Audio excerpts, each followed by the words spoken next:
Mike Moore Media. I'm talking to Rodney Cates, Director of Rockingham County Emergency Services, 911. Rodney, we just had a brief conversation during the snow incident on Monday. How are you? Happy New Year. Yes, sir. Happy New Year to you. Well, we got through that. Any major issues there? I know everything seemed to be pretty well covered when you and I talked. It was, as we talked the other day, once the wind subsided, the trees stopped dropping in the roadway and taking the power lines down, things got a lot better. Then that afternoon, the sun came out and helped dry up some of the roadways. The next morning, we were really concerned about some black ice issues. We did not have a lot of issues. We took precautions. County government were on a 2-hour delay, and the school system went to the remote learning program, of which they have those days built in for their students. So we certainly wanted to take precautions to ensure everybody's safety, but all in all, it turned out to be a good event and no injuries, and that were weather related. So we were very fortunate with that situation. Mm-hmm. Okay. Well, it's good to know everything's in place when things like that happen here in Rockingham County. You're telling us today about something that we may not be familiar with, so just jump right in and let's get ready for that. A little tease there, Rodney. All right. ReadyNC.gov is a web page. It's put out by North Carolina Emergency Management. ReadyNC, and that's all a person has to do, go to their web browser, type in ReadyNC. There's also an app that they can put on their telephones, the ReadyNC app that shows them, when you go to their home page, the minute you pull it up, it says plan, prepare, and stay informed. And it gives you so much information about planning, preparation, staying informed during severe weather. And as we scroll down, there are topics on COVID-19 and road conditions, disaster assistance, power outages. So it's a plethora of information that is continuously updated. And during these situations, there's another slight chance of some wintry weather on Friday morning. So this platform just gives us a good way to stay informed, and it's great information that comes from the state, and some very well-trained and well-educated people put this information together. So it's a great platform for people to utilize. It really is. I was unfamiliar with this until you're just telling me about it. I'm on that website now, ReadyNC, and you're right. There's a whole section here with emergency information. Sometimes I have to go to different sources to get this, but it looks like it's all here in one place. It is, and again, the app, people with the smartphones can put it on their phones. Again, great resource for people to stay informed and know what's going on, especially if one is traveling. Everybody's back to work after the holidays and traveling across the state, or for children's events or sporting events. Those are kicking back off, basketball tournaments, wrestling tournaments, things of that nature that require people to travel on the weekends and late in the afternoons to these events. So it's great information that helps one plan, prepare, and stay informed, as their webpage indicates. It really is, yeah.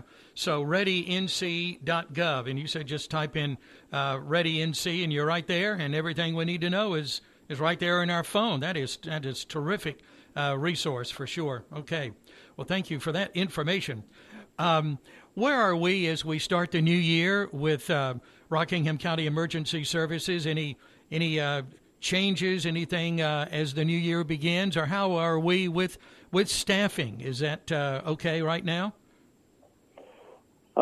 Staffing is an issue, but it's an issue everywhere right now. Our 911 center, we're currently taking applications, so if anybody's interested, please look into that. It's on the webpage, and it's an open window for applications right now. We're beginning the testing process, as well as EMS. We are looking for some paramedic positions, so if anybody is certified as a paramedic or knows someone that is, we certainly are accepting those applications now. The healthcare industry nationwide is having hiring crisis or staffing issues right now. We are able to maintain, and through the assistance that we gain from the county with a bonus program that they put in for our EMTs and our paramedic personnel, we're able to staff our trucks, and we're still able to provide certainly a good service to our citizens, and response times are still consistent with what they've always have been, and call processing times within our 911 center or where they should be. But we do have some vacant positions, and we would like to get those full and and that's an aggressive goal that we're going after this year in 2022, is to try to get all those positions filled. And we have the support of the county through various programs that we've talked about, and it just takes those people to recognize the need to come out and assist others. And when we look at pay, and money drives a lot of people, but far more than the money, the satisfaction of making a difference in one's life or saving a life, that satisfaction by far outweighs the pay that is in any medical industry. So we would encourage those that are interested to certainly look at the county webpage and put in those applications, and we would very much like to talk to those people. Let's talk about, it does take special people for what you're talking about there, and we appreciate those folks. And, last year I know was busy. It always is. Can you give us maybe just a quick overview of the volume of calls you had last year, perhaps?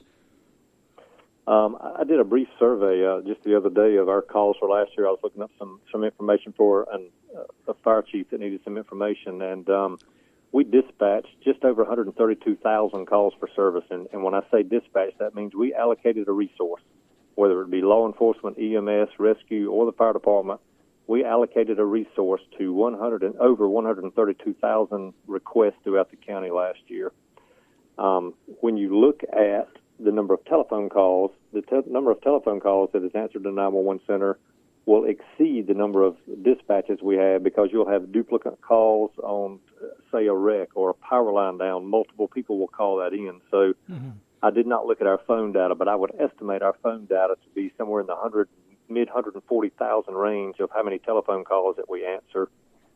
And then if you look at that and you take an average of 4 radio transmissions per dispatch, and that would be a unit, us giving the call to the unit acknowledging the call, checking on scene, and then clearing the scene later on. And those are the minimal number of radio transactions. That puts your radio transactions well up in the millions of radio transactions. So, a staff we're allocated 31 people within our 911 center, and that's admin staff and everybody. And again, we have some vacant positions now. So that certainly is a testament to the work and the dedication that the people in the 911 center do, because they are the hub of those calls answered and then those initial dispatches. All of that comes from one consolidated location. So that certainly speaks volumes to the people that we have working within our 911 system, but it also speaks volume to all the responders we have in the field, which are made up of, again, law enforcement, fire, EMS, and rescue, that have responded to those 132,000 calls for service this year. It really does. Thank you for mentioning those numbers, and thank you to everyone you mentioned there. That's in that loop that makes it happen. We appreciate that. Rodney, always great to talk to you. Thank you very much for everything you do. Yes, sir. Thank you, and thank you for your support. Okay. Have a great new year. We'll talk again next month. Yes, sir. Okay. Rodney Cates is Director of Emergency Services here in Rockingham County, that 911 center. And aren't those numbers amazing when you think about over 132,000 calls dispatched, law enforcement, rescue, fire, and the phone calls and all of that in that 911 center, and the great job they do right there in Rockingham County in Wentworth.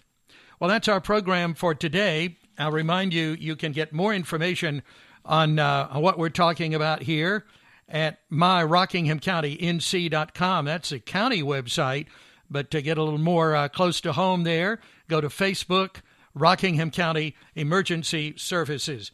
And by all means, check out ReadyNC that Rodney was talking about at the beginning of the program, with just a great tool, lots of resources there when you need them.